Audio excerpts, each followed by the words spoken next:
আওয়ামী লীগের যে সমস্ত অপকর্ম তাদের বিরুদ্ধে আমরা জুলাই ঐক্য শুরু থেকে সোচ্চার ছিলাম। আমাদের এই দেশেও কিছু গাদ্দারের সহযোগিতা করছে আওয়ামী লীগকে ফিরিয়ে আনার জন্য। জাতীয় পার্টি এরা কিভাবে বিগত যে প্রহসনের নির্বাচন তিনটা সেগুলো তারা বৈদ্যুৎ উৎপাদন করেছে। আপনারা দেখেছেন কিভাবে তারা আওয়ামী লীগকে সহযোগিতা করেছে, কিভাবে তারা আওয়ামী লীগকে আওয়ামী লীগ বানিয়ে তুলেছে।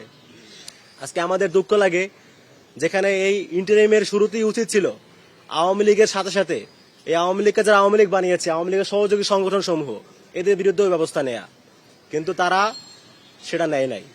আপনারা জানেন আওয়ামী লীগের যে সমস্ত অপকর্ম তাদের বিরুদ্ধে আমরা জুলাই ঐক্য শুরু থেকে সোচ্চার ছিলাম এবং আমরাই মোটামুটি আন্দোলন শুরু করে আওয়ামী লীগের কার্যক্রমকে নিষিদ্ধ একটা পর্যায়ে নিয়ে এসেছি এবং শুরু থেকেই আমরা আওয়ামী লীগের সহযোগী এই সমস্ত সংগঠনগুলোর বিরুদ্ধে ব্যবস্থা নেওয়ার জন্য আহ্বান জানিয়ে এসেছি।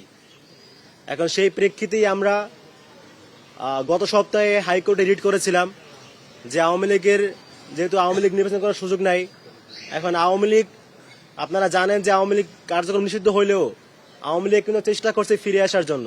নায়াসিনামাইড ও স্যালিসাইলিক সমৃদ্ধ লিলি ফেস ওয়াশ যা ফেসের ডেড স্কিন সেল দূর করে দেয় দ্বিগুণ ফাস্টার ব্রাইটেনিং। এবং আমাদের এই দেশেও কিছু গাদ্দারের সহযোগিতা করছে আওয়ামী লীগকে ফিরিয়ে আনার জন্য। এখন তাদের এই যৌথ উদ্যোগে যদি আওয়ামী লীগ ফিরে আসতে চায়, যদি তারা পারবে না তাও চেষ্টা করে, তাহলে হয়তোবা আমরা মনে করি ওই জাতীয় পার্টি বা তাদের যে পুরনো দোসর তাদের কাঁধে ভর করে ফিরে আসতে চেষ্টা করতে পারে। জাতীয় পার্টি, এনডিএম এদের কাঁধে ভর করে ফিরে আসা চক্রান্ত করতে পারে। এখন আমরা জুলাই ঐক্য মনে করি যে আওয়ামী লীগকে নির্বাচন থেকে দূরে রেখে জাতীয় পার্টি, এনডিএম এদেরকে নির্বাচন করতে দেওয়ার অর্থ হচ্ছে দরজা বন্ধ রেখে হলেও জানালা খোলা রাখা। এখন আমরা এই ধরনের কোনো সুযোগ দিতে চাই না। সেই জায়গা থেকে, সেই দাবি থেকে আমরা জুলাই ঐক্যের পক্ষ থেকে গত সপ্তাহে হাইকোর্টে রিট করেছিলাম জাতীয় পার্টি, এনডিএম সহ আওয়ামী লীগের স্বতন্ত্র প্রার্থী যারা রয়েছে তাদের জন্য মনোনয়ন বাতিল করা হয় সেই দাবিতে।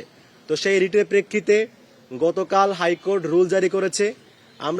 আমরা আশাবাদী যে আওয়ামী লীগ এবং আওয়ামী লীগের সহযোগী সমস্ত সংগঠন, জাতীয় পার্টি, এনডিএম এরা কোনোভাবে বাংলা মাটিতে ফিরতে পারবে না।